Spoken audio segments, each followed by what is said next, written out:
Isang nagngangalang bantag ang lumutang sa dagdag na affidavit ng sumukong gunman sa pagpatay sa broadcaster na si Percy Lapid na si Joel Escorial.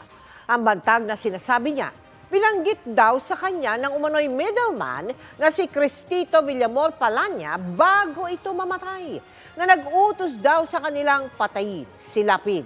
Tinutukan niyan ni John Consulta. Exclusive.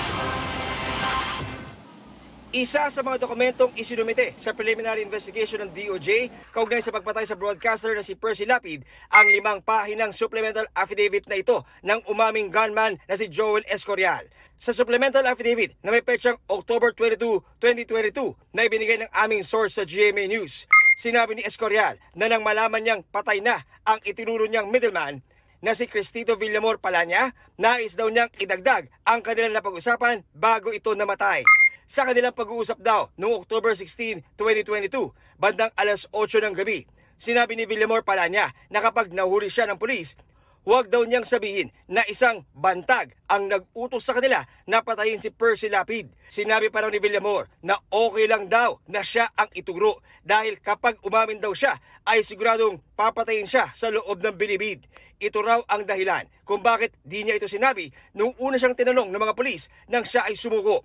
Pero ngayong patay na raw si Villamor Palanya ay sasabihin na raw ni Escorial na ang nag-utos sa kanila ay nagngangalang bantag. 2 araw matapos ang kanilang huling pag-uusap, natagpo ang patay si Villamor Palanya sa loob ng kanyang selda. Hindi binigay ang buong pangalan ng tinutukoy nilang bantag. Pero ang hepe ng Bureau of Corrections noong panahon na yon ay ang suspendido ngayong si Gerald Bantag na kabilang sa tinukoy na persons of interest ng pulisya. Sinusubukan pa namin makuha ang panig ni Bantag. Pero dati na niyang inalmahan ang pagkakasama sa kanya sa listahan ng mga persons of interest. Sa mga sworn statements ng ilang inmates na nakuha ng GMA News, inutusan daw ang 4 na inmate para patayin si Villamor Palanya sa pamamagitan ng pagsupot sa kanyang ulo.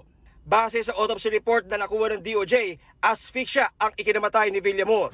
Kanina, itinuloy ang pagsasalang sa lie detector test sa mga natitirang inmates na nagbigay ng statement tungkol sa kanilang di umano'y involvement sa pagpatay kina Percy Lapid at Villamor Palanya. Gagamitin daw ito ng NBI para mas mapalakas ang kanilang isasapang kaso sa susunod na linggo. Para sa GMA Integrated News, John Consulta, nakatutok 24 oras.